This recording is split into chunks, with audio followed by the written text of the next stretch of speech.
Hey YouTubers. Well, I've been holding out for some good redfish weather, and this is it right here. We got a falling barometer, we got cloudy skies, and a good stiff wind. So I couldn't stay at home. I had to get out there and try it.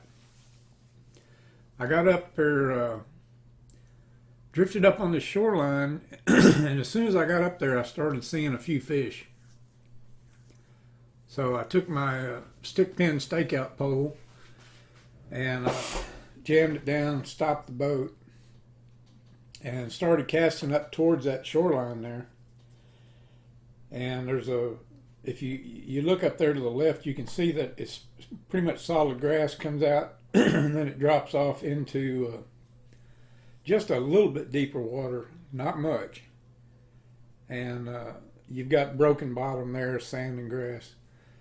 But they were actually up there in that, up there real shallow in that grass, that solid grass.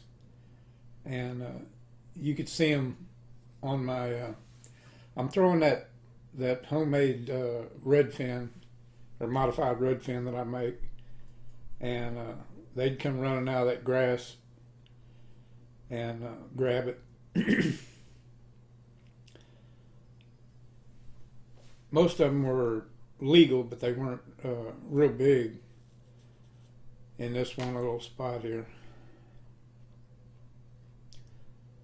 But anytime I can get one on top water, it's I really don't care what size it is. This trout was laying up in there, which surprised me because it was really shallow. Normally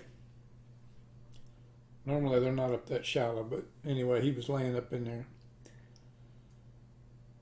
This was the third redfish out of that same spot there. I hadn't moved the boat, and this is a better fish here. He come out of that grass same way, and for some reason they would run out of that grass and they were hitting it right where the bottom changed. I think they weren't wanting to leave that grass, so they run up there and grab it right quick.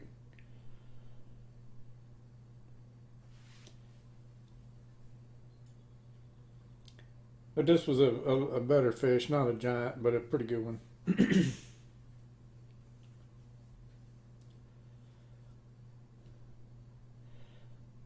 I left out of there and I moved over to this other shoreline, not far away, and man, I made a cast up there close to those mangroves, and this stud was laying up there.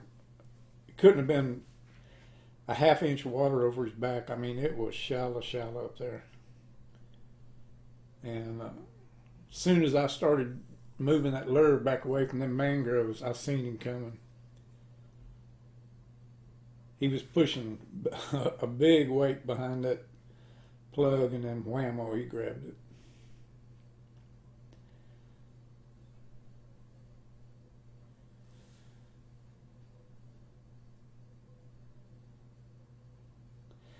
There's nothing better in my opinion than redfish on topwaters, and it's not the easiest gig in town to get them to bite a topwater, but man, when they do, it is awesome. That's a good way to end the trip.